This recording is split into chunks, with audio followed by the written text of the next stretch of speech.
evening, everyone. Welcome to our show tonight. I am Kathy Scroggins, and I have had the wonderful pleasure of directing this excellent cast and crew for the last couple months. And so we are very excited to have you here, and we hope you will enjoy our show. Before we get started, I just want to thank a couple people. First of all, I always want to thank Christina Mickelson and Sarah Peterson for the vision that they had over 10 years ago to bring arts, fine arts, and performing arts to Kingman. And so here we are now. We have a lovely art studio down the street, and we have this beautiful restored theater. And so it's great being able to perform on this stage. The other people I need to thank are you, because if it weren't for the community support, we would never make it. We would never have been able to do everything that has been done so far. Your attendance, your donations, your volunteering, all of that stuff has been so important to make this a successful program. You will know that we still have lots that has to be done. We still need some more lighting, we need some more sound. Obviously, we need a curtain. So we need you to continue to support these programs, come to all of the shows, do the donations whenever you can. It's really important that we continue to build on this program. So without a curtain, one of the things that is challenging for us is set changes. When you have a production that has a lot of set changes or extensive set changes, we kind of have to revamp things. So tonight, there will be a 15-minute intermission between the first act and the second act while we redo our set. And during that time, please visit the concession stand, stretch your legs, use the restroom, send a fangram back to one of our cast or crew. And then there will not be an intermission between the second and third act. So we ask for your patience.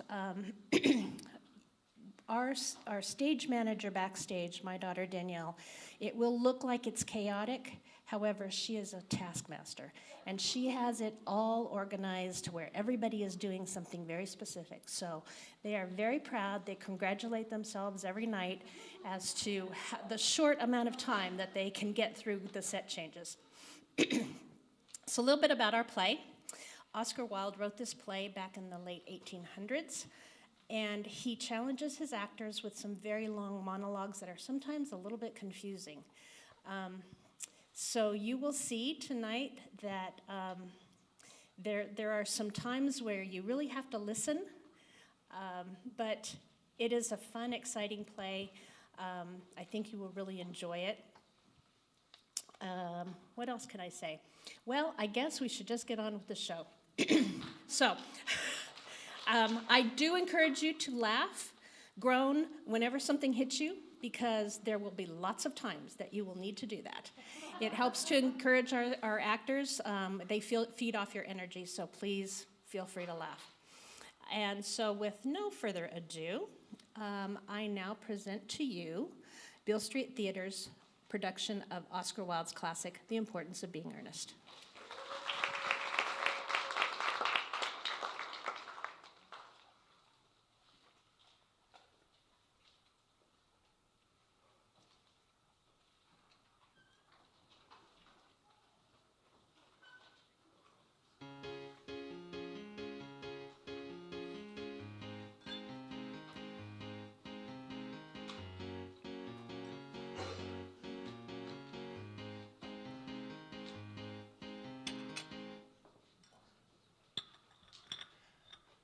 Did you hear what I was playing, Lane?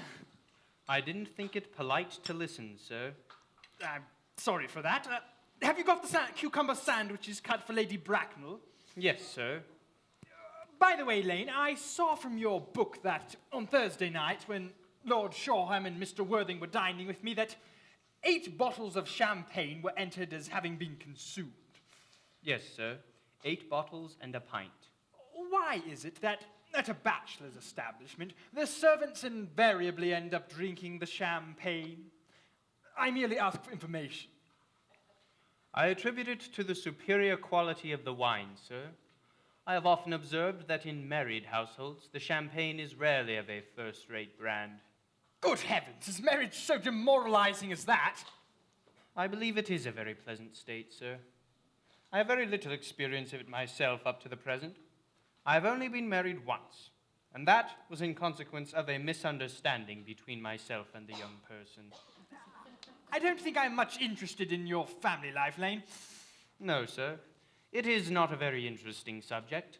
I never think of it myself. Very natural, I am sure. Oh, the bell, Lane. Yes, sir. Lane's views on marriage seem somewhat lax. Really, if the lower orders don't set us a good example, then what on earth is the use of them? They seem as a class to have absolutely no sense of their moral responsibility. Mr. Ernest Worthing. My dear Ernest, how do you do? What brings you up to town? Oh, pleasure, pleasure. What else should bring one anywhere? Eating as usual, I see, Algy. I believe it is customary in good society to have some slight refreshment at 5 o'clock. Where have you been since last Thursday? Oh, in the country. What on earth do you do there? When one is in town, one amuses oneself. When one is in the country, one amuses other people. It is excessively boring. And who are the people you amuse? Neighbors. Got nice neighbours in your part of Shropshire? Perfectly horrid. Never speak to any of them. How immensely you must amuse them. By the way, Shropshire is your county? Shropshire? Yes, of course. Hello, why all these cups? And why the cucumber sandwiches? Who is coming to tea? Oh, merely Aunt Augusta and Gwendolen. How perfectly delightful. Yes, that is all very well and good, but I'm afraid Aunt Augusta won't quite approve of your being here. May I ask why? My dear fellow, the way you flirt with Gwendolen is perfectly disgraceful. It's almost as bad as the way Gwendolen flirts with you. I am in love with Gwendolen. I have come up to town expressly to propose to her. I thought you came up for pleasure. I call that business. How utterly unromantic you are, Algy. I don't see anything romantic about proposing. It is very romantic to be in love, but there is nothing romantic about a definite proposal. Why, one may be accepted, one usually is, I believe, then the excitement is all over. The very essence of romance is uncertainty. Please don't touch the cucumber sandwiches. They're made specially for Aunt Augusta. But you are eating them all the time. That is quite a different matter. She's my aunt. Here, have some bread and butter. The bread and butter is for Gwendolen. Gwendolen is devoted to bread and butter. And very good bread and butter it is, too. My dear fellow, you need not eat it as if you're going to eat it all. You behave as if you're married to her already. You are not married to her already, nor do I think you ever will be. Why on earth do you say that? In the first place, girls don't marry the men they flirt with. Girls don't think it right. That is nonsense. It isn't. It is a great truth. It accounts for the extraordinary number of bachelors one sees all over town. In the second place, I don't give my consent. Your consent. My dear fellow, Gwendolen is my first cousin. And before I allow you to marry her, you must first sort out the whole question of Cecily. Cecily? What on earth do you mean? What do you mean, Algy, by Cecily? I don't know anyone of the name Cecily. Lane, bring me the cigarette case that Mr. Worthing left in the dining room the last time, the smoking room, rather, the last time he dined here. Yes, sir. Do you mean to tell me that you have had my cigarette case all this time? Well, I wish to goodness you would have let me know. I've been writing frantic letters to Scotland Yard about it.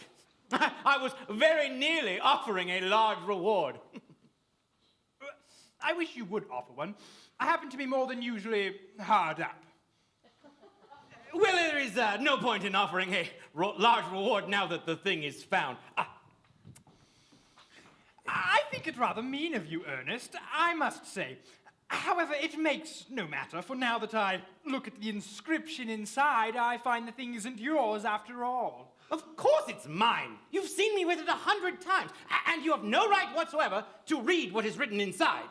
It is a very ungentlemanly thing to read a private cigarette case. Yes, but this is not your cigarette case. This case is a present from someone of the name of Cecily. And you said you didn't know anyone of that name. Well, if you want to know, Cecily is my aunt. Your aunt. Yes, charming old lady she is, too. Lives at Tunbridge Wells. Just give it back to me, Algy. But why does she call herself Little Cecily? If she is your aunt and lives at Tunbridge Wells, from Little Cecily with her fondest love. My dear fellow, what on earth is there in that? Why, some aunts are tall and some aunts are not tall. That is a matter that surely an aunt may be allowed to decide for herself. You seem to think that every aunt should be exactly like your aunt. That is absurd. For heaven's sake, just give me my cigarette case, Algy. But why does she call you her uncle? From Little Cecily with her fondest love to her dear Uncle Jack. There is no objection, I admit, to an aunt being a small aunt. But why an aunt, no matter what her size may be, should call her own nephew her uncle, I can't quite make out. Besides, your name isn't Jack, it is Ernest. It isn't Ernest. It's Jack. You always told me it was Ernest. I have introduced you to everyone as Ernest. You answer to the name of Ernest. You look as if your name was Ernest. You are the most earnest-looking person I ever saw. It's perfectly absurd you're saying your name isn't Ernest. It is in your cards. Here is one of them. Mr. Ernest Worthing, B4, the Albany. I'll keep this as proof that your name is Ernest if you ever attempt to deny it to me, or to Gwendolyn, or to anyone else. My name is Earnest in town and Jack in the country. And this cigarette case was given to me in the country. Yes, but that does not account for the fact that your small Aunt Cecily, who lives at Tunbridge Wells, calls you her dear uncle. Now, tell me the whole thing. I may mention, I have always suspected you of being a confirmed and secret Bunburyist. And now I am quite sure of it. Bunburyist? What on earth do you mean by a Bunburyist? I'll reveal to you the meaning of that incomparable expression as soon as you are kind enough to inform me why you are Ernest in town and Jack in the country. Well, produce my cigarette case first. Here it is. Now produce your explanation. Well, old Mr. Thomas Cardew, who adopted me when I was a little boy, made me, in his will, guardian to his granddaughter, Miss Cecily Cardew, who refers to me as her uncle from motives of respect that you could not possibly appreciate. Lives at my place in the country under the charge of her admirable governess, Miss Prism. And where is that place in the country, by the way? That is nothing to you, dear boy. You are not going to be invited. I should say, quite candidly, that the place is not in Shropshire. Yes, I suspected that. I have Bunburied all over Shropshire on 2 separate occasions. Now go on. Why are you Ernest in town and Jack in the country? Well, when one is placed into the position of guardian, one must adopt a very high moral tone on all subjects. It is one's duty to do so. And as having a very high moral tone can hardly be said to conduce very much to either one's health or happiness, in order to come up to town, I have always pretended to have a younger brother of the name Earnest, who always gets into the most dreadful scrapes. There, my dear fellow, is the truth, pure and simple. The truth is rarely pure and never simple. What you are is a Bunburyist. You are one of the most advanced Bunburyists I know. What on earth do you mean? You have invented a very useful younger brother called Earnest, in order that you might go up to town as often as you like. I have invented an invaluable permanent invalid called Bunbury, in order that I may go down to the country as often as I choose. Bunbury is perfectly invaluable. If it wasn't for his extraordinarily bad health, for instance, I wouldn't be able to dine with you tonight at the Carlton, for I have really been engaged to Aunt Augusta for more than a week. I haven't invited you to dine with me anywhere tonight. I know, you are absurdly careless about extending invitations. It is very foolish of you. Nothing annoys people so much as not receiving invitations. You would much better dine with your Aunt Augusta. I have no intention of doing anything of the kind. To begin with, I dined there on Monday, and once a week is quite enough to dine with one's own relations. In the second place, whenever I do dine there, I am always treated as part of the family and sent down with no woman at all, or two. In the third place, I know perfectly well who she would place me next to tonight. She would place me next to Mary Farquhar, who always flirts with her own husband across the dinner table. That is not very pleasant. Indeed, it isn't even decent. And that sort of thing is enormously on the increase. The amount of women in London who flirt with their own husbands is perfectly scandalous. It looks so bad. It is simply washing one's clean linen in public. Besides, now that I know you're a confirmed Bunburyist, I naturally want to talk to you about Bunburying. I want to tell you the rules. I am not a Bunburyist at all. If Gwendolen accepts me, I am going to kill my brother. Indeed, I think I'll kill him in any case. Cecily has become a little much too interested in him. It is rather a bore. So I am going to get rid of Ernest, and I strongly advise you to get rid of Mr. Well, your invalid friend with the absurd name. Nothing will induce me to part with Bunbury. And if you ever do get married, which seems to me extremely problematic, you will be very glad to know Bunbury. A man who marries without knowing Bunbury has a very tedious time of it. That is nonsense. If I marry a charming girl like Gwendolen, and she is the only girl in the world I ever would marry, I certainly don't want to know Bunbury. Then your wife will. You don't seem to realize, my dear fellow, that in married life, 3 is company and 2 is none. That must be Aunt Augusta. Now, if I get her out of the way for 10 minutes, so that you have an opportunity of proposing to Gwendolen, may I dine with you tonight at the Carlton? I suppose so. If you want to. Yes, but you must be serious about it. I hate people who aren't serious about meals. It's so shallow of them. Lady Bracknell and Miss Fairfax. Well, my dear Algernon, I hope you are behaving well. I am feeling well, Aunt Augusta. It's not exactly the same thing. In fact, the two rarely appear together.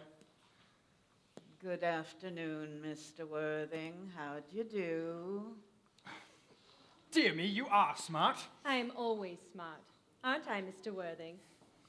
You are quite perfect, Miss Fairfax. Oh, I hope I am not that. It would leave no room for development, and I intend to develop in many directions. I am sorry if we are a little late, Algernon. I was obliged to call on Lady Harbury. I had not been there since her poor husband's death. I have never seen a woman so altered. She looks quite 20 years younger. I'll have a cup of tea and one of those nice cucumber sandwiches you promised me. Good heavens! Lane, why are there no cucumber sandwiches? I ordered them specially. I'm afraid there were no cucumbers in the market this morning, sir. I went down twice. No cucumbers? No, sir, not even for ready money. Thank you, Lane. That'll do. Thank you, sir. I am greatly distressed, Aunt Augusta, about there being no cucumbers, not even for ready money. It makes no matter, Algernon. I had some crumpets. with Lady Harbury, who seems to me to be living pretty much for pleasure nowadays. I hear her hair has turned quite gold from grief. Well, it has certainly changed color. For what cause, I'm sure I cannot say. Thank you. I have quite a treat for you tonight, Algernon. I'm going to send you down with Mary Farquhar. Such a nice young lady, and so devoted to her husband. It's a delight to watch them. I'm afraid, Aunt Augusta, I shall have to give up the pleasure of dining with you tonight. Oh, I hope not, Algernon. It would put my table completely out. Your uncle would have to dine upstairs. Of course, he's used to that, fortunately. It is a great bore, but the truth is, I have just received a telegram to say that my poor friend Bunbury is very ill again. They seem to think I should be with him. It is very strange. This Mr. Bunbury seems to suffer from curiously bad health. Yes, poor Bunbury is a dreadful invalid. Well, I do wish that Mr. Bunbury would make his mind up whether he is going to live or die. This shilly-shallying about with the question it's just absurd. Nor do I hold with the modern sympathy for invalids. I find it morbid. Illness is not something which should be encouraged in others. Health is the true and first duty of life. I am always telling that to your dear uncle, although he never seems to take much mind when it comes to his own many ailments. I would be much obliged, Algernon, if you would ask Mr. Bunbury from me to try and not have a relapse on Saturday. I rely on you to arrange my music for me. It is my last reception, and one wants something that encourages conversation, particularly at the end of the season when everybody has said most everything they have to say. I'll speak to Bunbury, Aunt Augusta, if he's still conscious. Thank you. And I think I can promise you he'll be quite all right on Saturday. Of course, the music is a great difficulty. I'll have to run over the program that I've drawn out, if you will join me in the next room for a moment. Thank you, Algernon. That's very thoughtful of you. I'm sure the program will be absolutely delightful, following a few expurgations. Gwendolyn, you will follow. Yes, Mamma.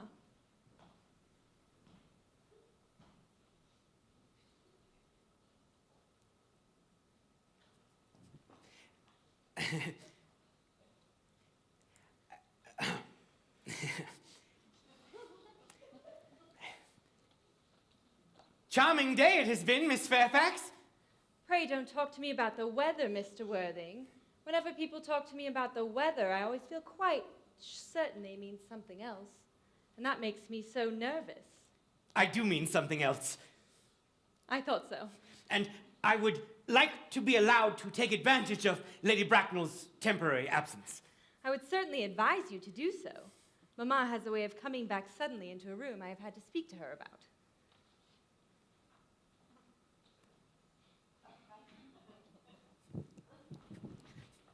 Miss Fairfax, ever since I met you, I have adored you more than any girl I've ever met since I met you. Yes, I'm quite aware of that fact, and I often wish that, in public at any rate, you had been more demonstrative. For me, you have always had an irresistible fascination. Even before I met you, I was far from indifferent to you. We live, as I hope you know, Mr. Worthing, in an age of ideals. The fact is constantly mentioned in the more expensive monthly magazines. And my ideal has always been to love someone of the name of Earnest. There is something in that name that inspires absolute confidence. The moment Algernon first mentioned to me that he had a friend called Earnest, I knew I was destined to love you. You really love me, Gwendolyn? passionately. Oh, darling, you don't know how happy you've made me. My own Ernest. Of course. But you don't mean to say that you couldn't love me if my name wasn't Ernest.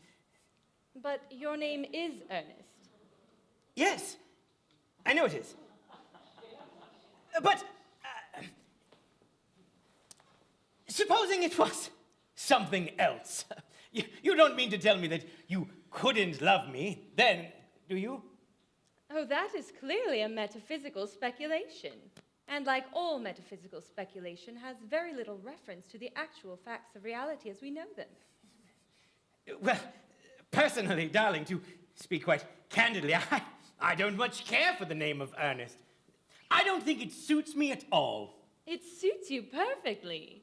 It is a divine name. It has a music of its own. It produces vibrations.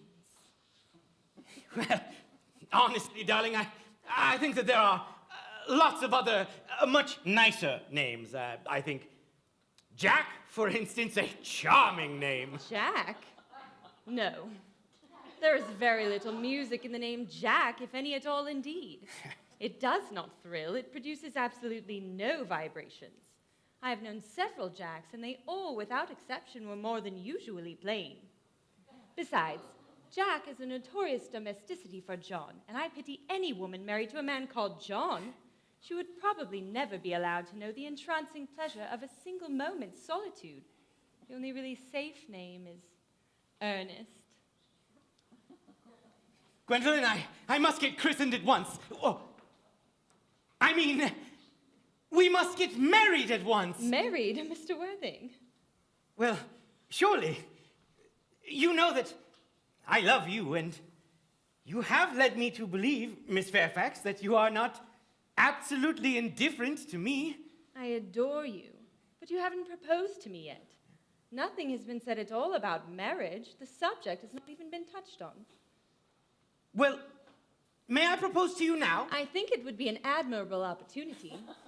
To spare you any possible disappointment, Mr. Worthing, I think it only fair to tell you quite frankly beforehand I am fully determined to accept you. Oh, Gwendolyn, will you marry me? Of course I will, darling. How long you have been about it. I'm afraid you have had very little experience in how to propose. Well, my own one. I have never loved anyone in the world but you. Yes, but men often propose for practice. Oh, Ernest, what wonderfully blue eyes you have. They are quite blue. I hope you will always look at me just like that, especially when there are other people present. Mr. Worthing, rise, sir, from this semi-recumbent posture. This is most indecorous. Mamma, I must beg you to retire. This is no place for you. Besides, Mr. Worthing is not quite finished yet. Finished what, may I ask? I am engaged to Mr. Worthing, Mamma. Beg pardon, but you are not engaged to anyone. When you do become engaged to anyone, I, or your father, should his health permit him, will advise you of the fact. I've always felt that an engagement should come upon a young girl as a surprise. Pleasant or unpleasant, as the case may be. It is hardly a matter that she should be allowed to arrange for herself. And now I have a few questions for you, Mr. Worthing. And while I am conducting this inquiry, you, Gwendolyn, will wait for me below in the carriage. But, Mamma... In the carriage, Gwendolyn. Gwendolyn! The carriage! Yes, Mamma. You can take a seat, Mr. Worthing. Thank you, Lady Bracknell. I prefer to stand.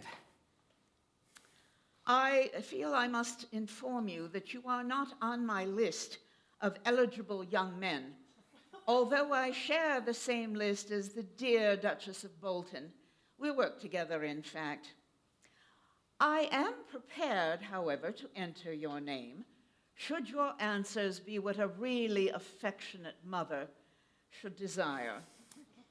Do you smoke? I must admit I do smoke, Lady Bracknell. Oh, I am glad to hear that. A man should have some kind of occupation. That London is full of men who totally idle. How old are you? 28. A very good age to be married at. I have always felt that a man who desires to get married should know everything or nothing. Which do you know? I know nothing, Lady Bracknell. I am very pleased to hear it. I do not hold with anything that tampers with natural ignorance. Ignorance is like a delicate and exotic fruit. Touch it, and the bloom has gone. What is your income? Between 7,000 and 8,000 a year. In land or in investment? In investments, chiefly. That is satisfactory. What between the duties expected of one while one lives and the duties exacted from one following one's death, land has ceased to be either a profit or a pleasure. It provides one with position and then prevents one from keeping it up. And that is all that can be said about land. Well, I do own a house in the country with some land, of course, attached to it. About 1,500 acres, I believe. A country house.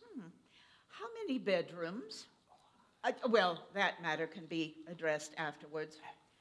You have a townhouse, I hope. A simple and unspoiled girl like Gwendolyn can hardly be expected to reside in the country. Well, I do own a house in Belgrave Square, but it is let by the year to a Lady Bloxham, and I could get it back at any moment with 6 months' notice.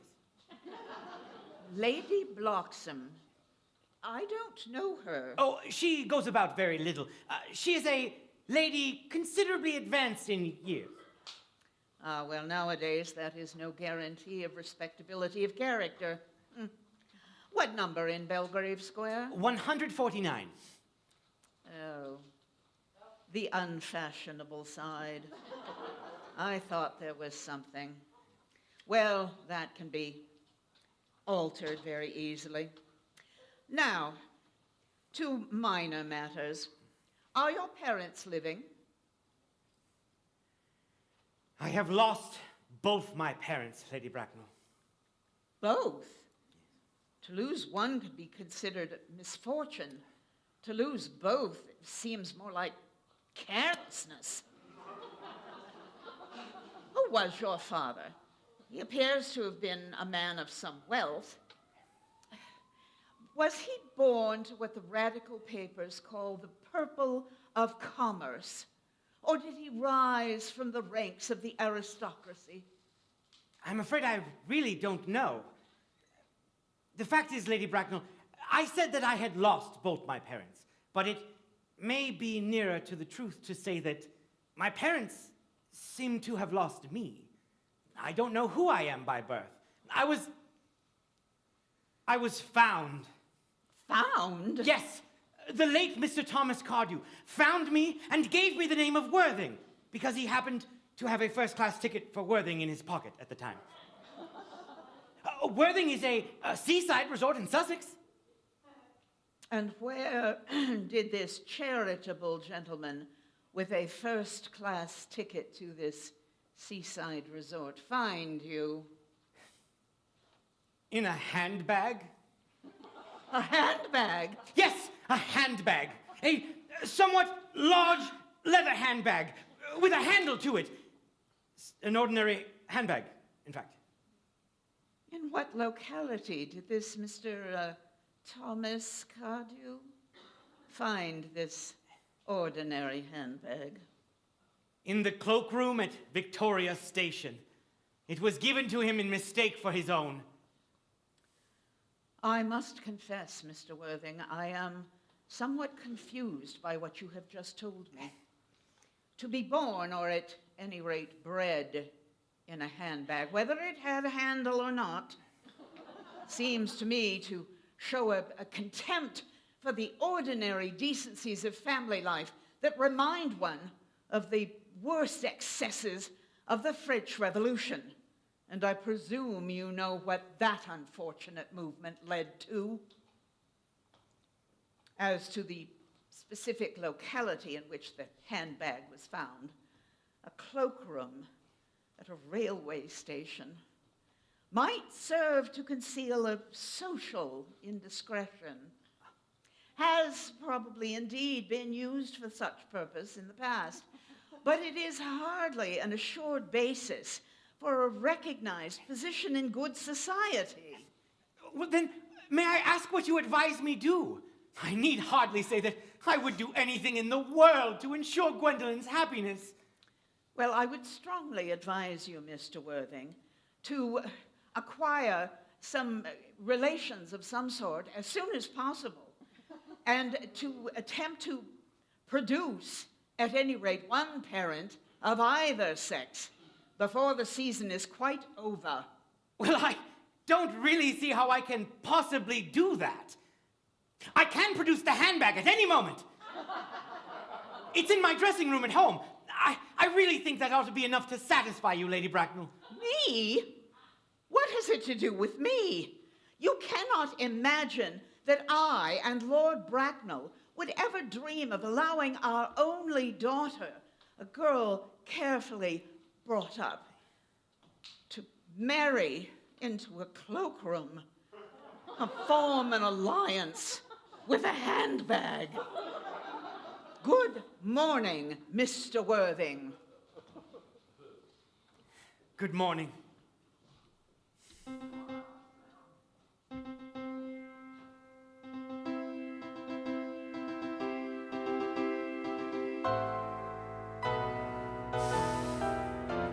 Don't play that ghastly tune, Algy!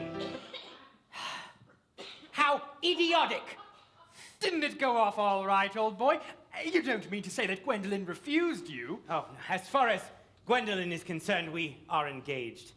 Her mother is perfectly unbearable. Never met such a gorgon. You don't think that there is any chance of Gwendolyn becoming like her mother in, say, 150 years, do you, Algy? All women become like their mothers. That is their tragedy. No man does. That's his. Is that clever? It is perfectly phrased and quite as true as any observation need be in civilized life. I am sick to death of cleverness. Everybody is clever nowadays. You can't go out without meeting clever people. The thing has become an absolute public nuisance. I wish to goodness we still had some fools left. We have. I should excitedly like to meet them. Well, what do they talk about? The fools? About the clever people, of course. By the way, did you tell Gwendolyn about your being Earnest in town and Jack in the country? My dear fellow, the truth is not quite the sort of thing one tells to a nice, refined girl. What extraordinary ideas you have about the way to behave to a woman. The only way to behave to a woman is to make love to her if she is pretty, and to someone else if she is plain. That is nonsense. What about your brother, the profligate Earnest? Oh, I will have got rid of him by the end of the week. I'll say he died abroad in Paris of apoplexy. Lots of people die of apoplexy quite suddenly, don't they, Algy? Yes, but it's hereditary. It's the sort of thing that runs in families. You had better much say a severe chill. And you're sure that a severe chill isn't hereditary or anything of that kind? Of course not. Very well, then. My poor brother Ernest is carried off suddenly in Paris of a severe chill. That gets rid of him. But I thought you said that Miss Cardew was a little too much interested in your poor brother Ernest. That's all right. Cecily is not some silly romantic girl. She has a capital appetite, goes on long walks, and pays no attention at all to her lessons. I should like to see Cecily. I will take very good care you do not. She is excessively pretty, and she is only just 18. And have you told Gwendolyn that you have an excessively pretty ward who is only just 18? These are not the kinds of things that one just blurts out to people. Cecily and Gwendolyn are perfectly certain to become great friends. I'll bet you anything you'd like that half an hour after meeting, they shall be calling each other sister. Women only do that after they've called each other a lot of other things first. Now, my boy, if we want to get a good table at the Carlton, we really must go and dress. I'm hungry. Well, I never knew you when you weren't. Miss Fairfax. Gwendolyn, upon my word. Algy, kindly turn your back. I have something very particular to say to Mr. Worthing. Oh, really, Gwendolyn, I don't think I can allow this at all. Algy, pray oblige me by turning your back. Ernest, we may never be married. From the expression on Mamma's face, I fear we never shall. Few children nowadays, few parents nowadays pay any regard to what their children say to them. The old-fashioned respect for the young is rapidly dying out. Whatever influence I ever had over Mamma, I lost at the age of 3. But though she may prevent us from becoming man and wife, and I may marry someone else, and marry often, nothing that she could possibly do could alter my eternal devotion to you. Dear Gwendolyn. The story of your romantic origin, as related to me by Mamma with unpleasing comments, has naturally stirred the deeper fibers of my nature. Your Christian name is an irresistible fascination. The simplicity of your character makes you exquisitely incomprehensible to me. Your town address at the Albany I have. What is your address in the country? The Manor House, Woolton, Hertfordshire. How long do you remain in town? Till Monday. Good. Algy, you may turn around now. Thanks, I've turned round already. You may also ring the bell. You will let me escort you to your carriage, my own one? Certainly. I will escort Miss Fairfax out. Yes, sir.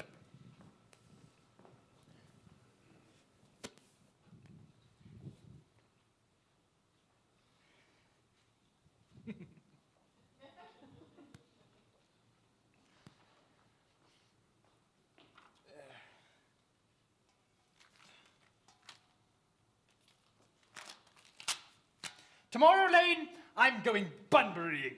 Yes, sir. I shall probably not be back till Monday morning. You can put up my dress clothes, my smoking jacket, and all the Bunbury suits. Yes, sir. I hope tomorrow shall be a fine day, Lane. It never is, sir. Lane, you're a perfect pessimist. I do my best to give satisfaction, sir. There's a sensible, intellectual girl, and the only girl I've ever cared for in my life. What are you so amused at? Oh, just nervous about Bunbury is all. You had better take care, or your friend is going to get you into a serious scrape someday. I love scrapes. They're the only things that are never serious. That is nonsense. You never talk anything but nonsense. Nobody ever does. Besides, I love nonsense.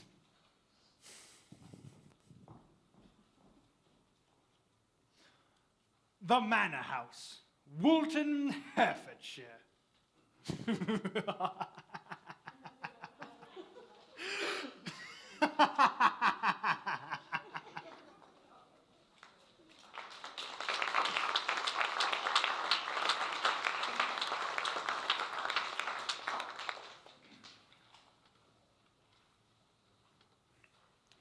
Master Algernon is going Bunburying again, so it appears I will have this whole place to myself.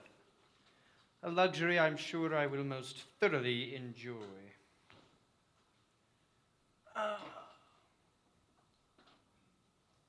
Once again, I am disappointed. In any case, I implore all of you to use the next 15 minutes of respite to enjoy yourselves.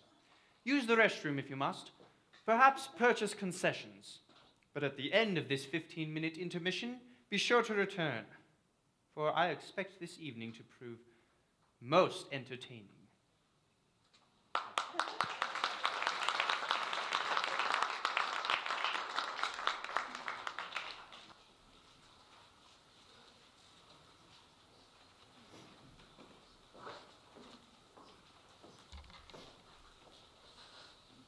Cecily?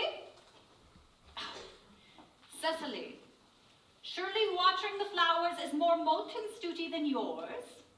Your German grammar is on the table. Pray open it to page 15. We shall repeat yesterday's lesson. But I don't like German. It isn't at all a becoming language. I know perfectly well that I always look quite plain after my German lesson. Child, you know how anxious your guardian is that you should improve yourself in every way. He laid particular stress on your German as he was leaving for town yesterday. Dear Uncle Jack is so very serious. Sometimes he's so serious that I think he cannot be quite well. Your guardian enjoys the best of health, and his gravity of demeanor is especially to be commended in one so comparatively young as he is. I know no one with a higher sense of duty and responsibility. I suppose that is why he so often looks a little bored when we three are together. Cecily, I am surprised at you. Mr. Worthing has many troubles in his life. Idle merriment and triviality would be out of place in his conversation. Now, you must remember his constant anxiety about that unfortunate young man, his brother. Well, I wish Uncle Jack would allow that unfortunate young man, his brother, to come down here sometimes. Or we might have a good influence over him, Miss Prism. I'm sure you certainly would. You know German and geology and things of that nature that influence a man so much. I do not think that even I would produce any effect on a character that, according to his own brother's admission, is irretrievably weak and vacillating. Indeed, I'm not sure I would desire to reclaim him. I'm not in favor of this modern mania of turning bad people into good people at a moment's notice. As a man sows, so let him reap. You must put away your diary, Cecily. I really do not see why you should keep a diary at all. I keep a diary in order to enter the wonderful secrets of my life. If I didn't write them down, I should probably forget all about them. Memory, my dear Cecily, is the diary we all carry about with us. Yes, but that usually chronicles the things that have never happened and couldn't possibly have happened. I believe memory is responsible for nearly all the 3-volume novels Moody sends us. Do not speak slightingly of the 3-volume novel, Cecily. I wrote one myself in earlier days. Did you really, Miss Prism? Was it ever published? Oh, alas, no. The manuscript, unfortunately, was abandoned. I use the term in the sense of lost or mislaid. Now, to your work, child. These speculations are profitless. But I see dear Dr. Chasuble coming up through the garden. Dr. Chasuble! Oh, this is indeed a pleasure. And how are we this morning? Miss Prism, I trust you are well. Miss Prism has just been complaining of a slight headache. I think it would do her so much good to have a short stroll with you in the park, Dr. Chasuble. Cecily, I have not mentioned anything about a headache. Yes, I know that, Miss Prism, but I felt instinctively that you had one. Indeed. I was thinking about that and not about my German lesson when the dear rector came in. Cecily, I do hope you're not being inattentive. I'm afraid I am. How strange. Were I fortunate enough to be Miss Prism's pupil, I would hang upon her lips. I speak in metaphor, of course. The metaphor was drawn from bees. I suppose Mr. Worthing has not returned from town yet, has he? We do not expect him until Monday afternoon. Yes. Usually likes to spend his Sunday in London. He's not one of those whose sole aim in life is for enjoyment, as by all accounts that unfortunate young man, his brother, seems to be. But I shall not disturb Egeria and her pupil any longer. Eugenia, my name is Letitia, Doctor. A classical allusion drawn from pagan authors. I shall see you both, no doubt, at evensong. Oh, I think, dear Doctor, I will have a stroll with you. I find I have a headache after all, and a walk might do it good. With pleasure, Miss Prism, with pleasure. We may even go as far as the schools and back. That would be delightful. Cecily, you will read your political economy in my absence. The chapter on the fall of the rupee, you may omit. It is somewhat too exciting for a young girl.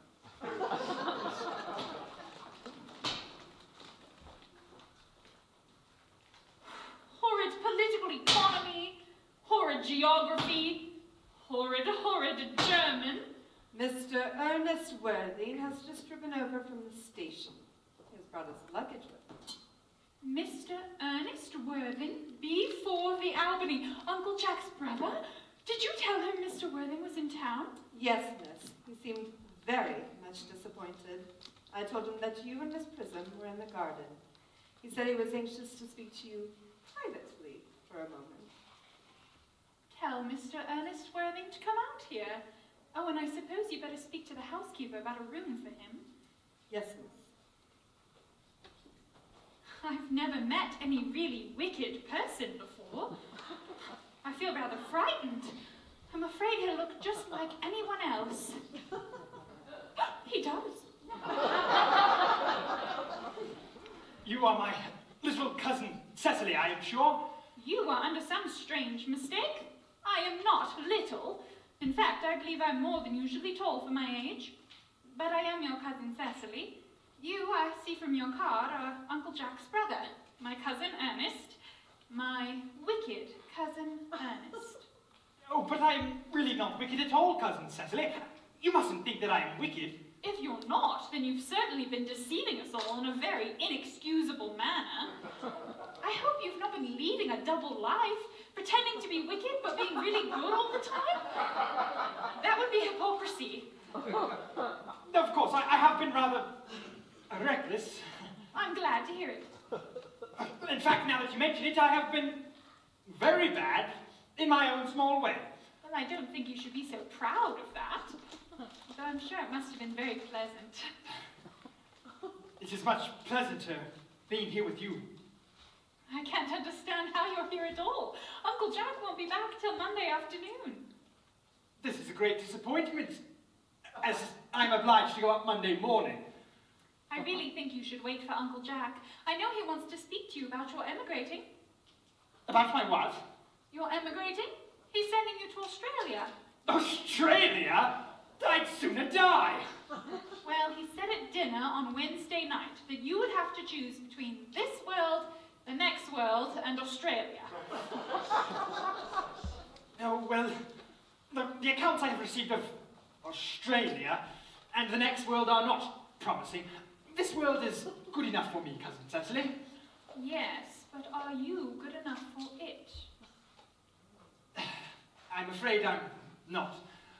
But that is why I want you to reform me. You might make that your mission, if you don't mind. I'm afraid I've no time this afternoon. Well, would you mind my reforming myself this afternoon? It's rather quixotic of you, but I think you should try. I will. I feel better already. You're looking a little worse. Yes, that is because I'm hungry. Oh, how thoughtless of me. I should have remembered that when one is going to lead an entirely new life, one requires regular and wholesome meals. Won't you come in? Oh, thank you. Won't you give me a rose? A Marshall meal? No, I'd soon have a pink rose. Why?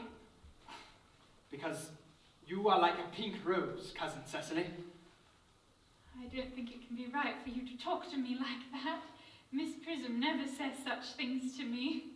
Well then, Miss Prism is a very short-sighted old lady. You are the prettiest girl I ever saw. Miss Prism says all good looks are a snare. They're a snare that every sensible man would like to be caught in. Well, I don't think I should care to catch a sensible man. I wouldn't know what to talk to him about.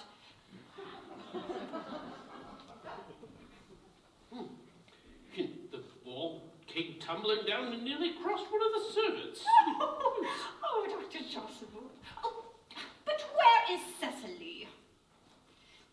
Well, you're much too alone, dear doctor. You should get married.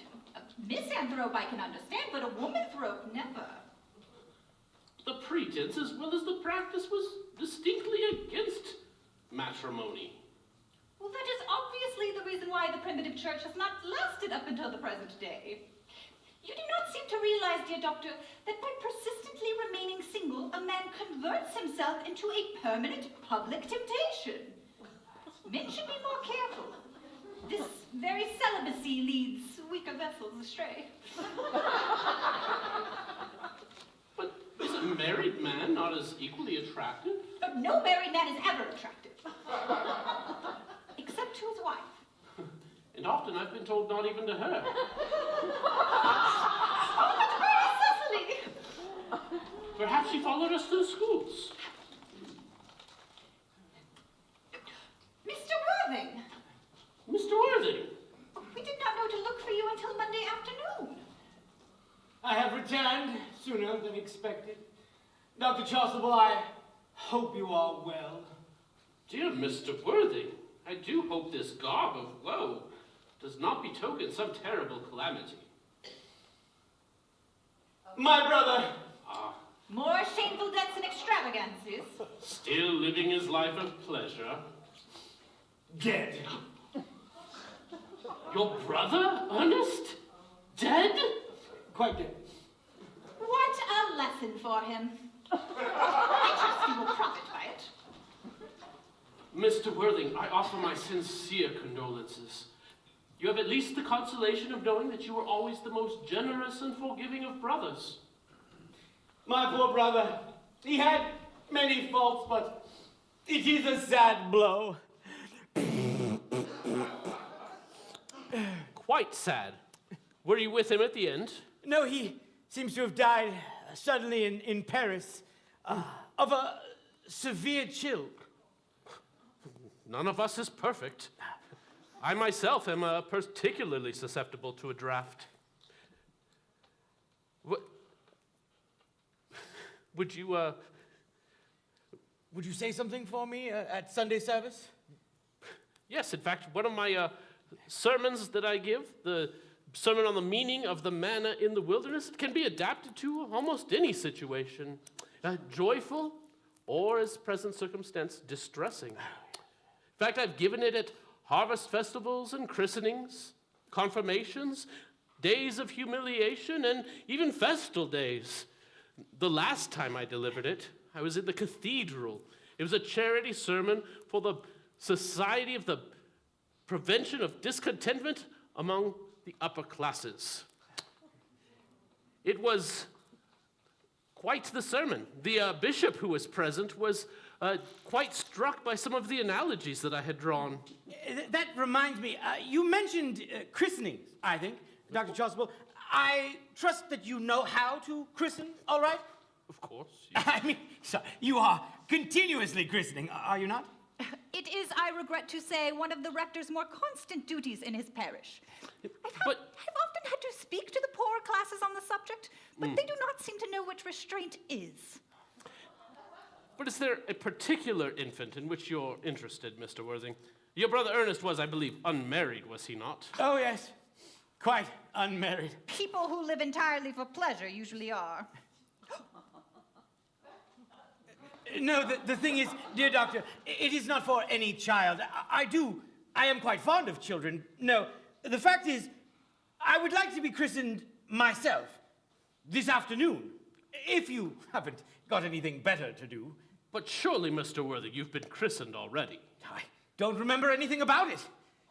Of course, I don't know if the thing would bother you in any way, or if you think I'm a little too old now. Not at all. In fact, the practice of sprinkling as well as the immersion is a perfectly canonical practice. Immersion? You need have no apprehension, sir. In fact, sprinkling is all that is necessary, and I think it even advisable. Our weather is so changeable. At what hour would you like the ceremony to be performed? Oh, I might trot round about 5, if that works for you. Perfectly. In fact, I have 2 similar ceremonies at the same time. A case of twins that occurred. One of the cottages on the edge of your own estate. Poor Jenkins, the carter, He's a hardworking man. And now this. I don't really see much fun in being christened along with other babies. It would be childish. Would 5:30 do? Admirably. Admirably. And now, Mr. Worthing, I will no longer intrude upon a house of sorrow. Yes, oh, yes. I merely beg of you not to be too bowed down by grief. What often seem to us as bitter trials are often blessings in disguise. This seems to me to be a blessing of an extremely obvious kind. Uncle Jack? Uncle Jack, I'm so glad to hear you're back. Oh, what horrid clothes you've got on. Do go and change them. Cecily. Uncle Jack, oh, do look happy. You look as if you had a toothache, and I've got such a surprise for you. Who do you think is in the dining room? Your brother. What? Your brother. Ernest? He arrived here not half an hour ago. That is nonsense. I haven't got a brother. Oh, don't say that, Uncle Jack. However badly he may have behaved to you in the past, he is still your brother. You couldn't be so heartless as to disown him. I'll tell him to come out, and you will shake hands, won't you, Uncle Jack? Why, these are quite joyful tidings. After we had all resigned ourselves to his loss, his sudden return seems to me peculiarly distressing. My brother is in the dining room? I don't know what it all means. I think it's perfectly absurd. Good heavens! Brother John, I have come up from town to tell you that I am very sorry for all the trouble that I've caused you, and that I intend to lead a better life in the future. Go away! Uncle Jack, you're not going to refuse your own brother's hand? Nothing would induce me to take his hand. I think his coming down here is perfectly disgraceful, and he knows exactly well why. Uncle Jack, do be nice.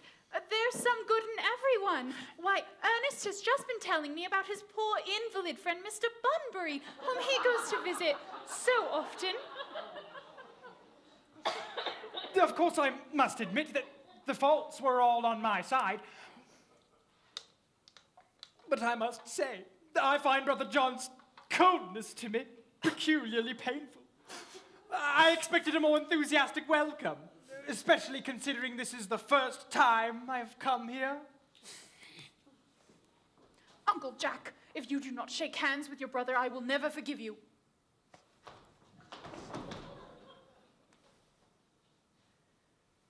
I suppose I must, then. It's quite pleasant to see such a perfect reconciliation. I think we might leave these two brothers together. Cecily, you will come with me. Certainly, Miss Prism.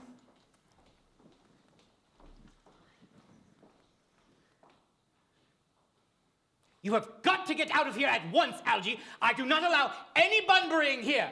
I've put Mr. Earnest's things in the room next to yours, sir. I suppose that is all right. What? Mr. Earnest's luggage, sir. I have unpacked it and put it in the room next to your own. I'm afraid I can't stay more than a week this time. Merriman, order the dog cart at once. Ernest has been suddenly called back to town. Yes, sir. Jack, Cecily is a darling. You will not speak of Miss Cardew that way. I don't like it. Well, I don't like your clothes. You look perfectly ridiculous in them.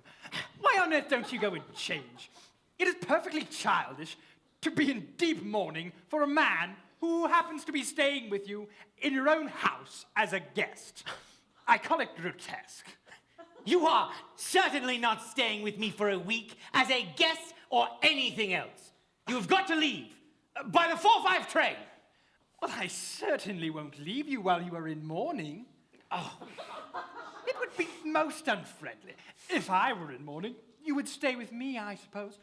I should think it rather unkind if you didn't. Will you go if I change my clothes? Yes, if you're not too long. I never saw anybody take so long to dress, and with so little result. Well, all the same, it is far better than being always overdressed as you are.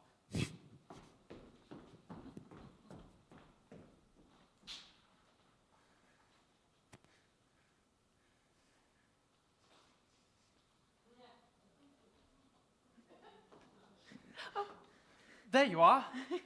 I merely came back to water the flowers. I thought you were with Uncle Jack. He's gone to order the dog cart for me. Oh, is he going to take you for a nice drive? He's going to send me away. Oh. Then we have got to part? I'm afraid so. The dog cart is at the door, sir. It can wait, Merriman, for 5 minutes? Yes, miss. I hope, Cecily, I shall not offend you if I state quite frankly and openly that you seem to me to be, in every way, the visible personification of absolute perfection. I think your frankness does you great credit, Ernest. If you will allow me, I will copy your remarks into my diary. Do you really keep a diary? Oh, I'd give anything to see it, may I? Oh, no. It is simply a very young girl's record of her own thoughts and impressions, and consequently meant for publication. But, pray, Ernest, don't stop. I delight in taking down from dictation. I have reached absolute perfection. You can go on. I'm quite ready for more. Cecily, ever since I first looked upon your wonderful and incomparable beauty, I have dared to love you wildly, passionately, devotedly, hopelessly. Well, I don't think you should tell me you love me wildly, passionately, devotedly, hopelessly? Hopelessly doesn't seem to make much sense, does it? Cecily, The dog cart is waiting, sir. tell it to come round next week, at the same hour. Yes, sir.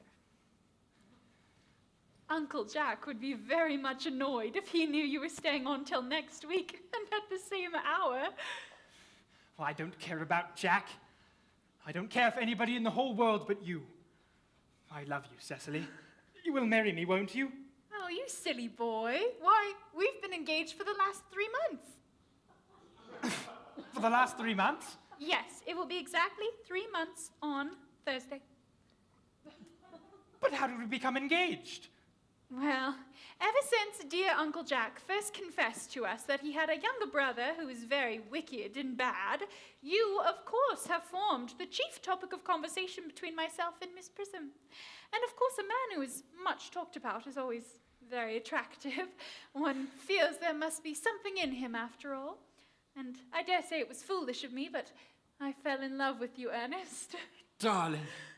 And when was the engagement actually settled? On the 14th of June last, worn out by your entire ignorance of my existence, I determined to end the matter one way or the other. And after a long struggle with myself, I accepted you here. The next day I bought this little ring in your name, and here's the bangle with the true lover's knot that I promised you always to wear.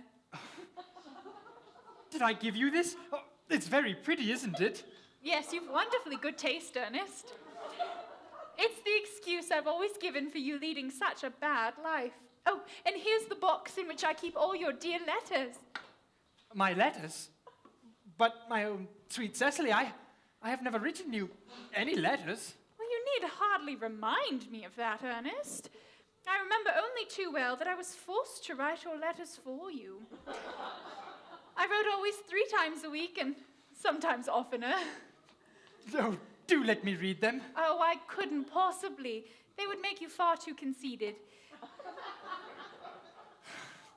What a perfect angel you are. You dear romantic boy. I hope your hair curls naturally, does it? Yes, darling, with a little help from others. I'm so glad.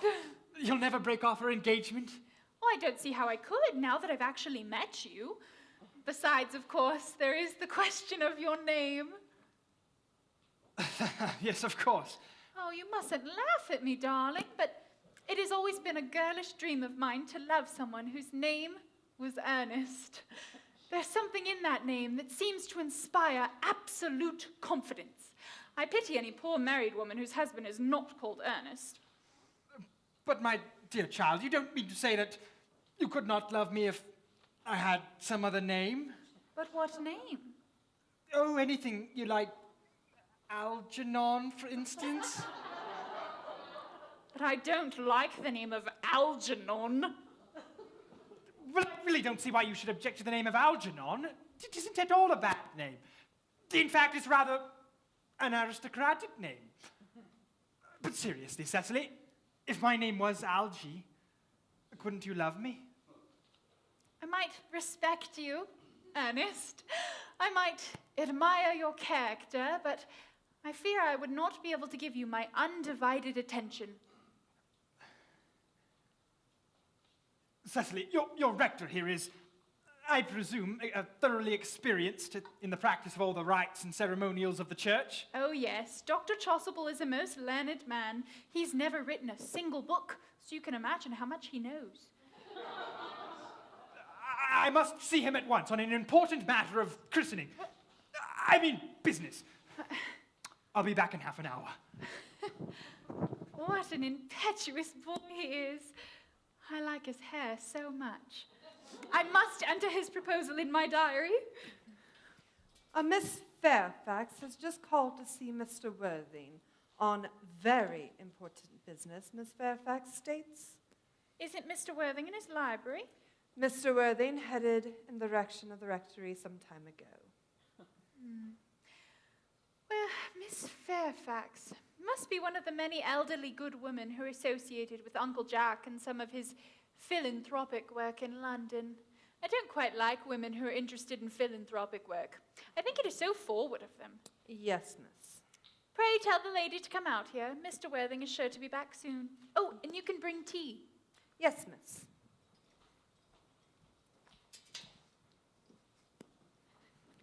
Miss Fairfax.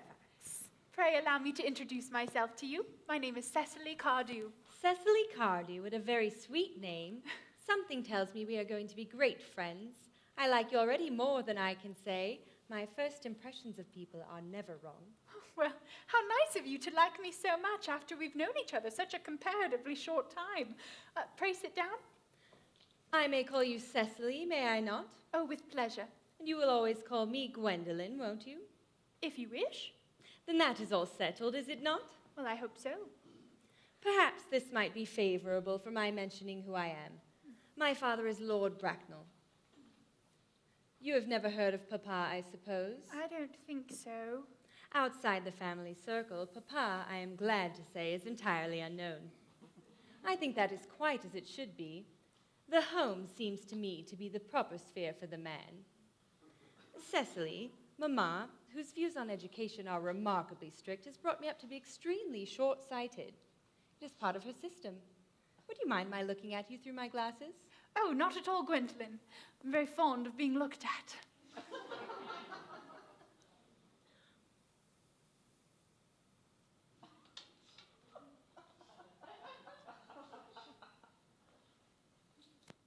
You are here on a short visit, I suppose? Oh, no, I live here. Really?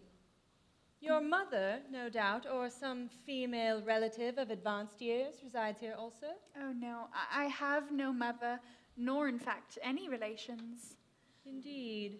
Yes, my dear guardian, with the assistance of Miss Prism, has the arduous task of looking after me. Your guardian? Yes, I am Mr. Worthing's ward. Oh, it is strange. He never mentioned to me that he had a ward.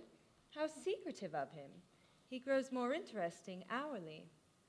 I am not sure, however, that the news inspires me with feelings of unmixed delight. I am very fond of you, Cecily. I have liked you ever since I met you. But I am bound to state that now that I know that you are Mr. Worthing's ward, I cannot help but expressing a wish that you were, well, just a little older than you appear to be and not quite so very alluring in appearance. In fact, if I may speak candidly... Oh, pray do so. I think that whenever one has anything unpleasant to say, one should always be quite candid. Well, to speak with perfect candor, Cecily, I wish you were fully 40 and more than usually plain for your age. Ernest has a strong, upright nature.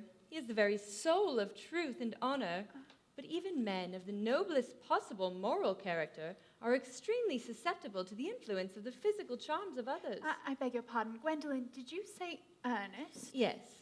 But it is not Mr. Ernest Worthing who is my guardian. It is his brother, his elder brother.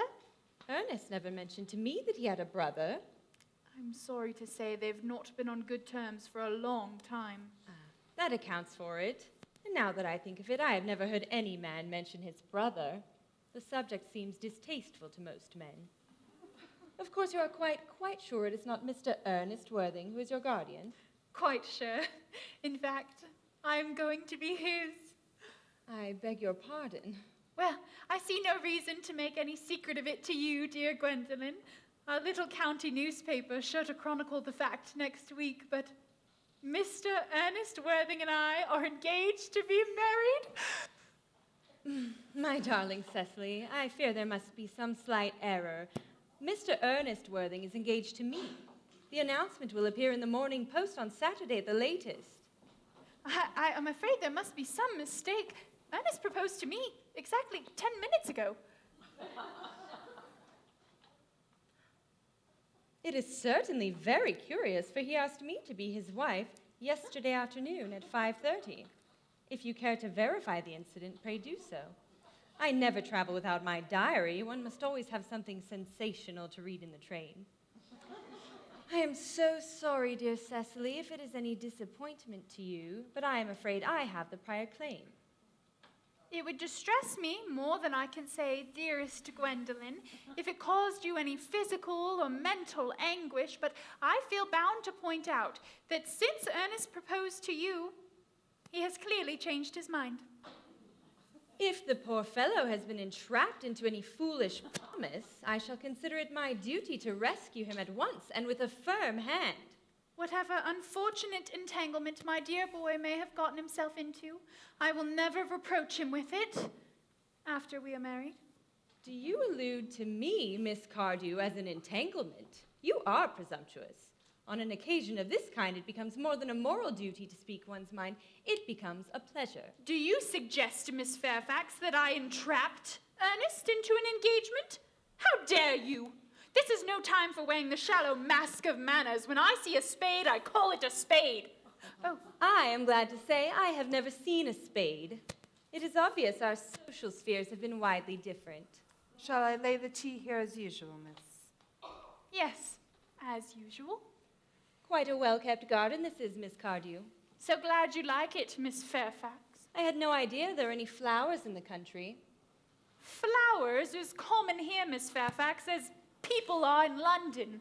Personally, I cannot understand how anybody manages to exist in the country, if anybody who is anybody does. The country always bores me to death. This is what the newspapers are calling agricultural depression, is it not? I believe the aristocracy are suffering very much from it at present. It is almost an epidemic amongst them, I have been told. Would you care for some tea, Miss Fairfax? Thank you.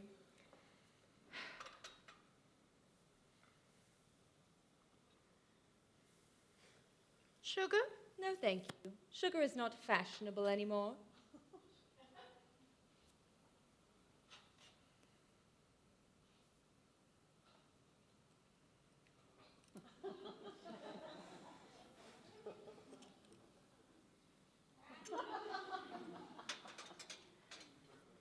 Cake or bread and butter?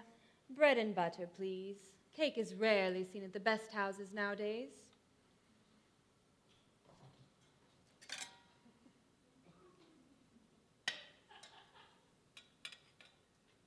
Hand that to Miss Fairfax.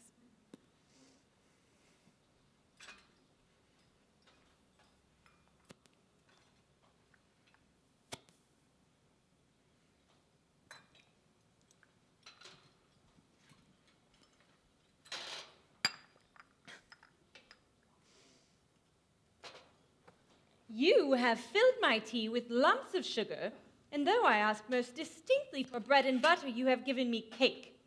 I am known for the extraordinary sweetness of my disposition and the gentleness of my nature, but I warn you, Miss Cardew, you may go too far. To save my poor, innocent, trusting boy from the machinations of any other girl, there are no lengths to which I would not go. From the moment I met you, I distrusted you. I felt you were false and deceitful. I am never deceived in such matters. My first impressions of people are invariably right. It seems to me, Miss Fairfax, that I am trespassing on your valuable time. No doubt you have many other calls of a similar character to make in the neighborhood. Ernest, my own Ernest. Gwendolen, darling. A moment. May I ask if you're engaged to be married to this young lady? To dear little Cecily? Of course not. What could have put such an idea into your pretty little head? Thank you. You may. I knew there must be some misunderstanding, Miss Fairfax. The gentleman whose hand you are now holding is my dear guardian, Mr. John Worthing. I beg your pardon. This is Uncle Jack. Jack? Oh, Here is Ernest. My own love. A moment, Ernest. May I ask if you are engaged to be married to this young lady? To what young lady? To Gwendolen? Of course not. What could have put such an idea in your pretty little head? Thank you. You may. I felt there must be some slight error, Miss Cardew. The gentleman whose hand you are now holding is my cousin, Mr. Algernon Moncrief. Algernon Moncrief? Oh! Are you called Algie?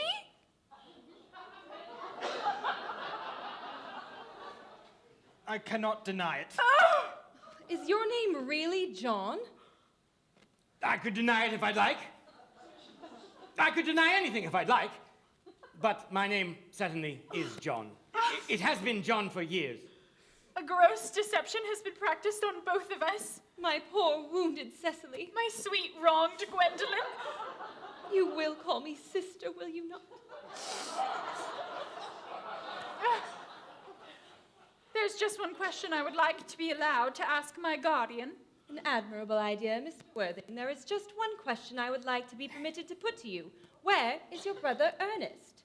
We are both engaged to be married to your brother Ernest, so it is a matter of some importance to us to know where your brother Ernest is at present. Gwendolen, Cecily, it is very painful for me to be forced to speak the truth.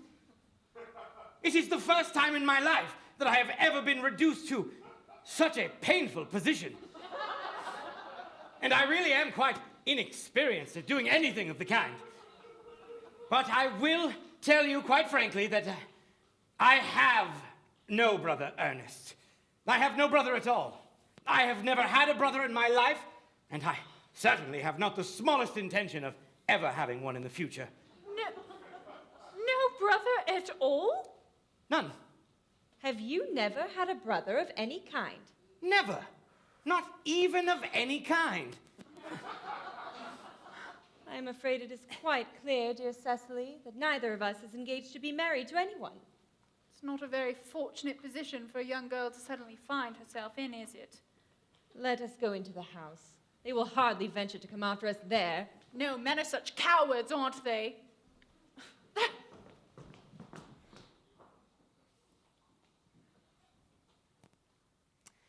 This ghastly state of affairs is what you call bunburying, I suppose? Yes, and a perfectly wonderful Bunbury it is. The most wonderful Bunbury I ever had in my life. Well, the only small satisfaction I take in the whole of this wretched business is that your friend Bunbury is quite exploded. You won't be able to run down to the country quite so often as you used to do, Algie. And a very good thing, too. Your brother is a little off color, isn't he, dear Jack? You won't be able to disappear off to London as often as your wicked custom was. And not a bad thing either. As for your conduct towards Miss Cardew, I must say that you're taking in a sweet, simple, innocent girl like that, well, it's inexcusable. To say nothing of the fact that she is my ward. Well, I can see no possible defense for your deceiving a brilliant, clever, thoroughly experienced young lady such as Miss Fairfax. To say nothing of the fact that she's my cousin. I just wanted to be engaged to Gwendolen. I love her, that is all. I simply wanted to be engaged to Cecily. I adore her. Well, there is certainly no chance of your marrying Miss Cardew. Well, I don't see much likelihood of you and Miss Fairfax ever being united.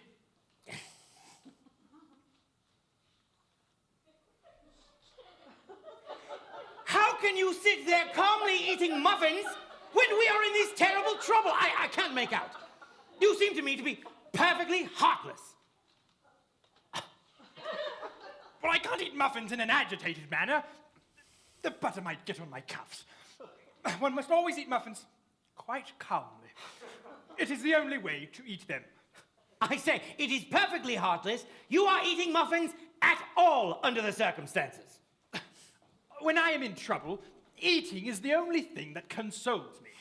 Indeed, when I am in great trouble, as anyone who intimately knows me will tell you, I refuse everything, except food and drink. At the present, I am eating because I am unhappy. Besides, I am particularly fond of muffins. But that is no reason why you should eat them all in that greedy way.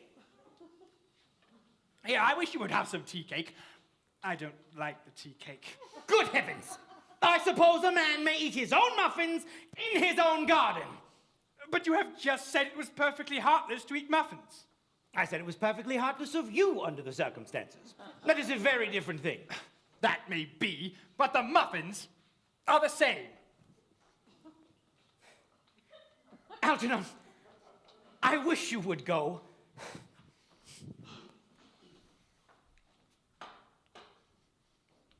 You should get out of here. I cannot. I've made arrangements with Dr. Chasuble to be christened at 6:15 under the name of Earnest. My dear fellow, the sooner you give up that nonsense, the better. I made arrangements with Dr. Chasuble this morning to be christened myself at 5:30. Naturally, I will take the name of Earnest. Gwendolen would wish it. And we can't both be christened Earnest. That would be absurd. Besides, I have every right to be christened if I'd like. There is no evidence at all that I have ever been christened by anybody. And I should think it extremely probable I never was so. And so does Dr. Chasuble. That is very different in your case. You have been christened already. Yes, but I haven't been christened in years. But you have been christened. That is the important thing. Quite right. So I know my constitution can stand it. I must say, if you're not quite so sure about your ever having been christened, I think it's rather dangerous you're venturing upon it now. It might make you unwell. You can hardly have forgotten that someone very closely connected to you was very nearly carried off this week in Paris by a severe chill. Jack, you're at the muffins again. I wish you wouldn't. I told you I am particularly fond of muffins. Algernon, I have already told you to go. I don't want you here. Why don't you go? I haven't quite finished my tea. You are drinking my tea. This is not your tea. You are eating my muffins. They are not your muffins.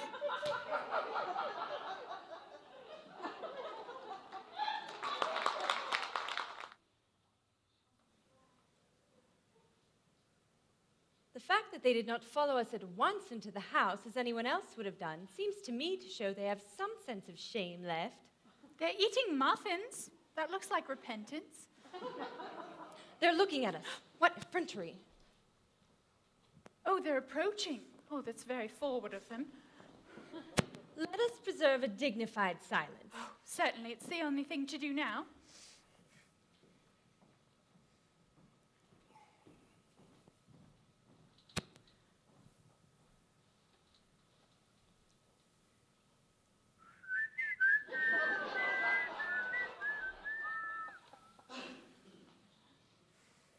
This dignified silence seems to produce an unpleasant effect. Most distasteful. But we will not be the first to speak. Certainly not. Mr. Worthing, I have something very particular to ask you. Much depends on your reply. Mr. Moncrief, could you kindly answer me the following question? Why did you pretend to be my guardian's brother? In order that I might have an opportunity of meeting you. That certainly seems like a satisfactory explanation, does it not? Mr. Worthing, what explanation can you offer to me for pretending to have a brother? Was it in order that you might have an opportunity of coming up to town to see me as often as possible? Why, certainly, Miss Fairfax. Their answers appear satisfactory. I am more than content with what Mr. Moncrief said. You think we should forgive them? Yes. No. I mean, no. True, I had forgotten. There are principles at stake one cannot surrender. Which of us should tell them? The task is not a pleasant one. Could we not both speak at the same time? An excellent idea. Will you take the time for me? Oh, certainly. Your Christian names are still an insuperable barrier. That is all. Will you take the time for me? Our Christian names, is that all? But we are going to be christened this afternoon. For my sake, you are prepared to do this terrible thing? I am. To please me, you're ready to face this fearful ordeal? I am. How absurd to talk of the equality of the sexes. Where questions of self-sacrifice are concerned, men are infinitely beyond us. We are. They have moments of self-sacrifice of which we women know absolutely nothing. Darling. Darling. Lady Bracknell. Good heavens! Gwendolen, what does this mean? Merely that I am engaged to be married to Mr. Worthing, Mamma. Sit down. Apprised, sir, of my daughter's sudden departure, by her trusty maid, thanks to purchasing her confidence with a small coin, I followed her immediately by a luggage train.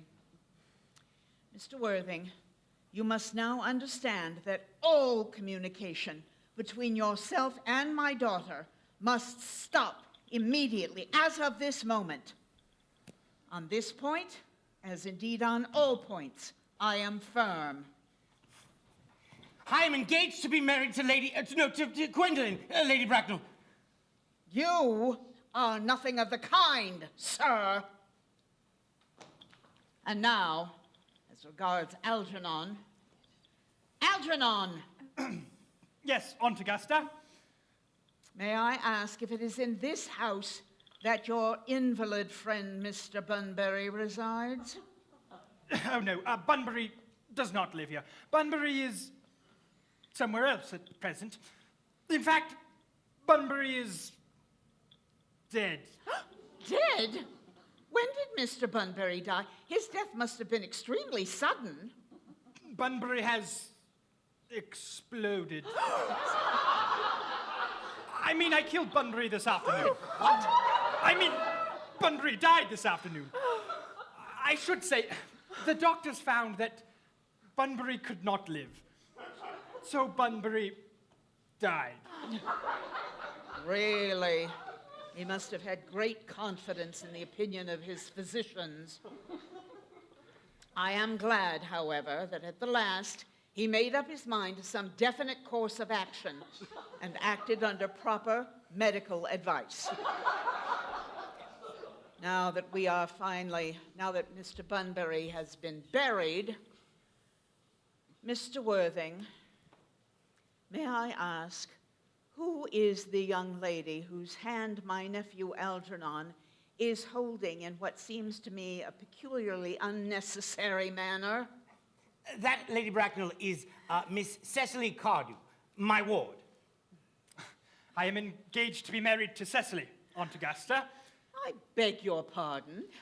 Mr. Moncrief and I are engaged to be married, Lady Bracknell. I do not know if there is anything unusually exciting in the air in this part of Hertfordshire, but the number of engagements that go on seem to me to be in excess of the proper average laid out by statistics for our guidance. Some small inquiry on my part, would not be out of line. Mr. Worthing, is Miss Cardew in any way associated with any of the larger railway stations in London? I seek only information. Until yesterday, I had no idea that there were any families or persons whose origin was a terminus. Mr. Worthing, who is Miss Cardew? Miss Cardew is the granddaughter of the late Mr. Thomas Cardew of 149 Belgrave Square, Southwest, Gervais Park, Dorking, Surrey, and Sporran, Fifeshire, North Britain. Well, sounds not totally unsatisfactory. 3 addresses always inspire confidence, especially in tradesmen. So far, I am satisfied. Well, you will also be pleased to hear that I am in possession of certificates of Miss Cardew's birth, registration, baptism, whooping cough, confirmation, vaccination, and the measles. Both the German and English variety. A life crowded with incident, I see. Although somewhat, perhaps, too exciting for a young girl. Gwendolen, the time approaches for our departure. We have not a minute to lose. As a matter of form, Mr. Worthing, I feel that I should ask you, does Miss Cardew have any small fortune? Oh, just about £130,000 in the funds. That is all. Goodbye, Lady Bracknell. So pleased to have seen you. Yeah, a moment, Mr. Worthing. £130,000? And in the funds? Miss Cardew seems a very attractive young lady now that I look at her. Come here, dear child. Oh, sweet child. Your dress is sadly simple, and your hair seems as though nature might have left it, but that can soon be altered. And a thoroughly experienced French maid can create a marvelous change in a very brief space of time. Well, I remember recommending one to young Lady Lansing, and after 3 months, her own husband did not know her. And after 6 months, nobody knew her.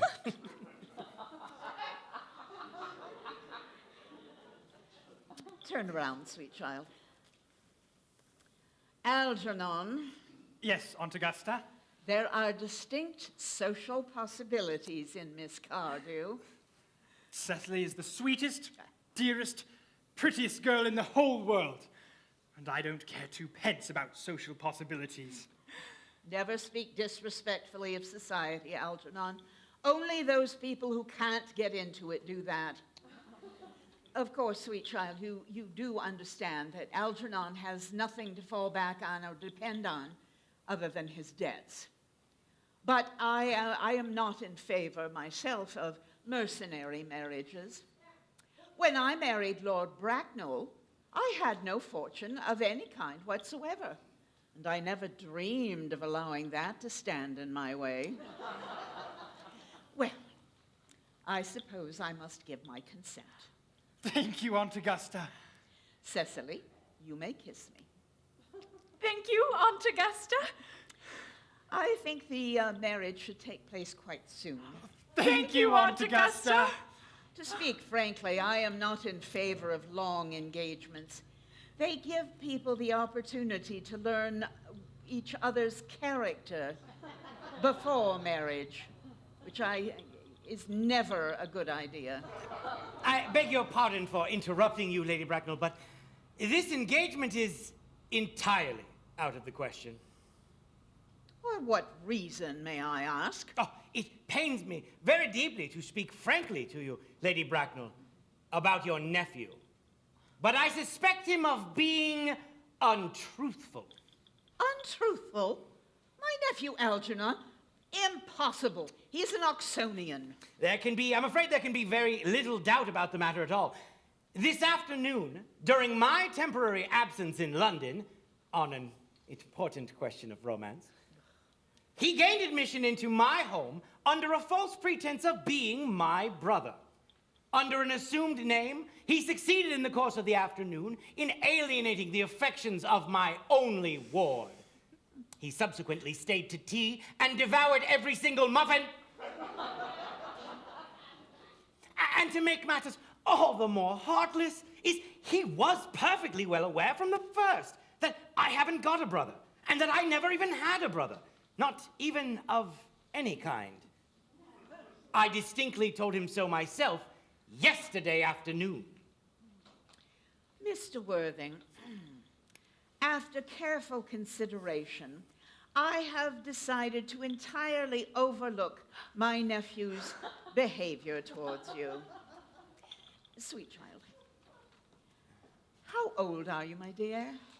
Well, I'm really only 18, but I always admit to 20 when I go to evening parties. Well, you will soon be of age and then no longer subject to the rigors of tutelage.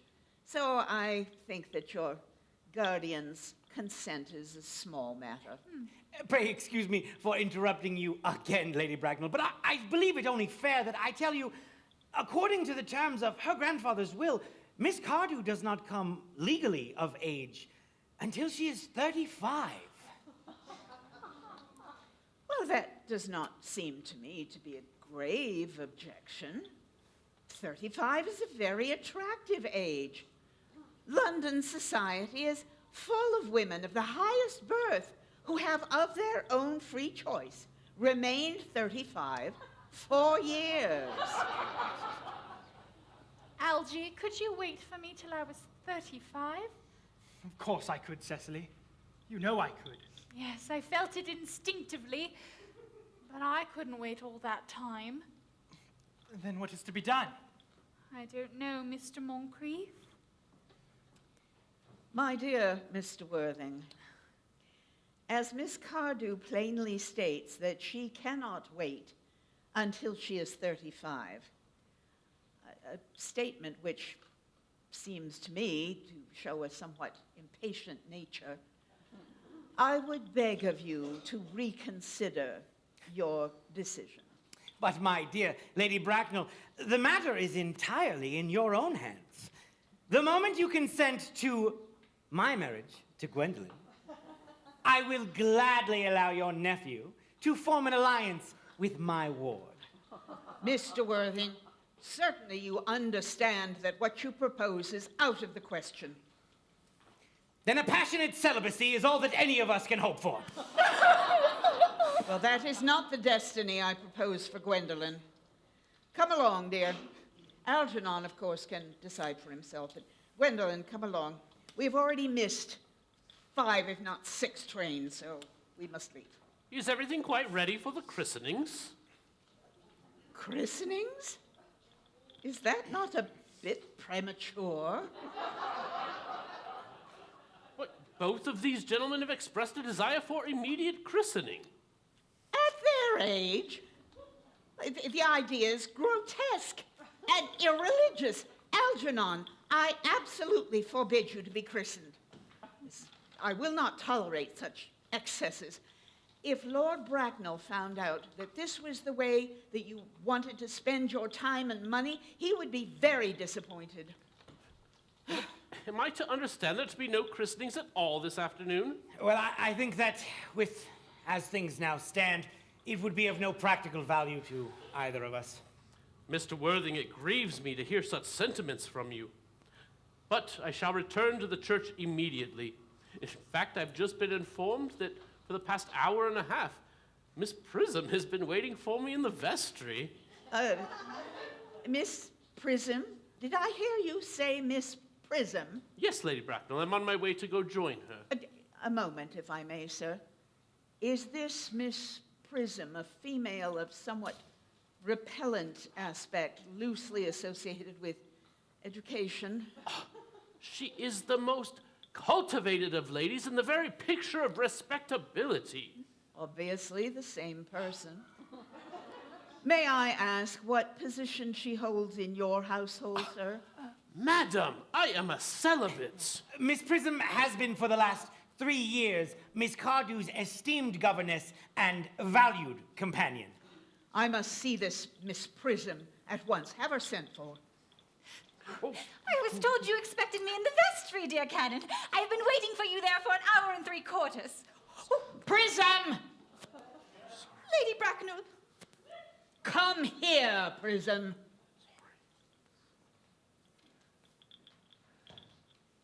Prism, where is that baby?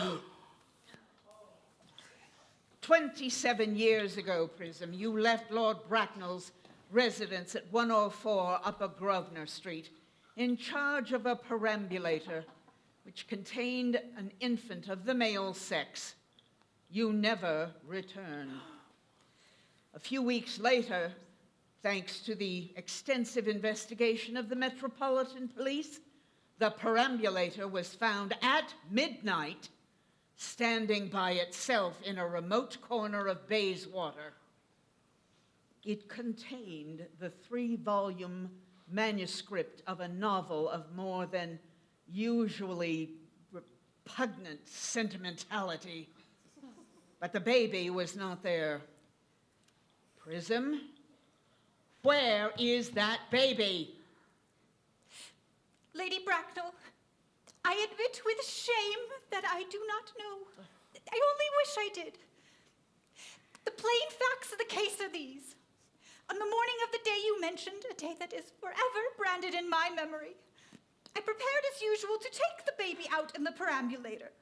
I had also with me a somewhat old but capacious handbag in which I intended to place the manuscript of a work of fiction which I had written during my few unoccupied hours.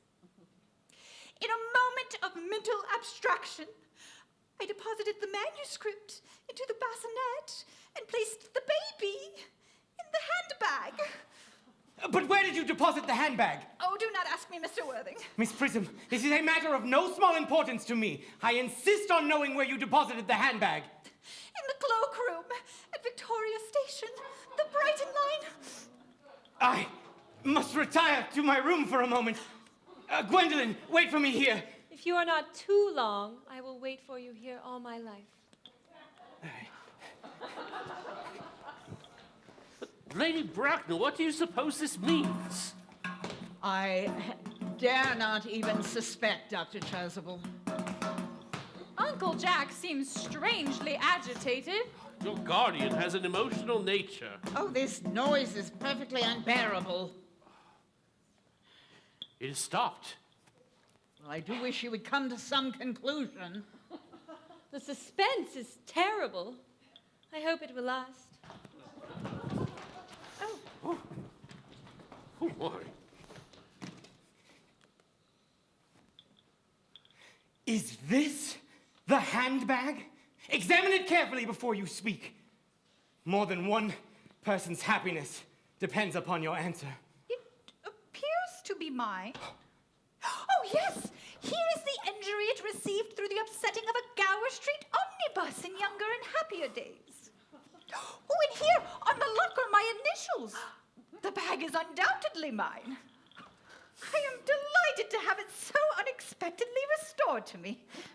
It has been a great displeasure being without it all these years. Miss Prism, more has been restored to you than just the handbag.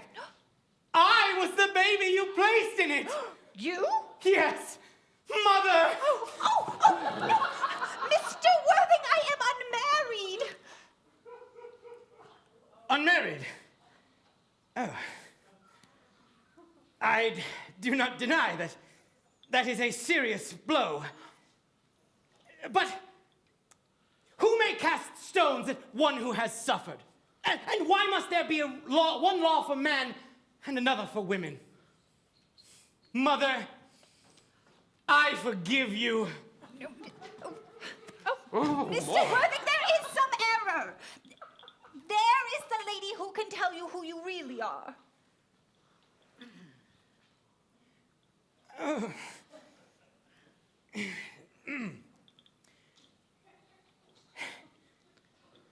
Lady Bracknell! I don't mean to sound inquisitive,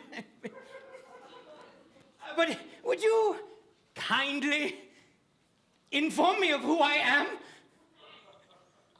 Mr. Worthing, the information I have to give you will not entirely please you.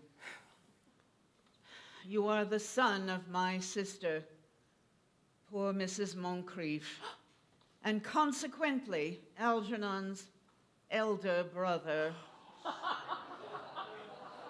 Algernon! Algy's brother! Then I have a brother after all. I've always said I had a brother. Cecily, how could you have ever doubted that I had a brother? Never. Oh, Dr. Chasuble, my poor unfortunate brother.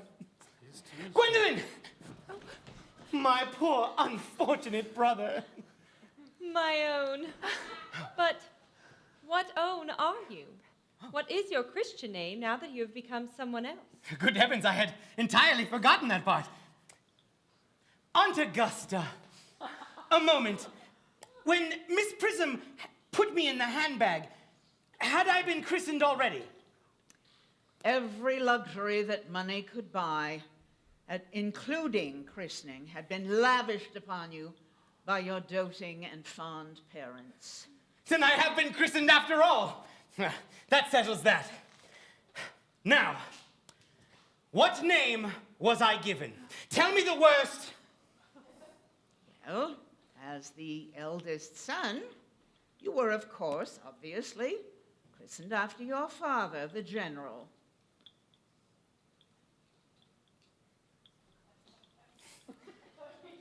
But what was our father's Christian name? No.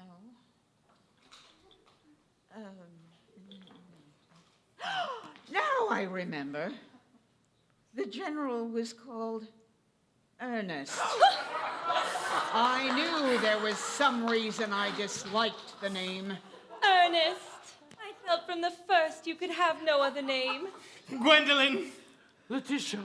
Frederick, Cecily. Algy, my own Ernest. I've now realized for the first time in my life the vital importance of being earnest.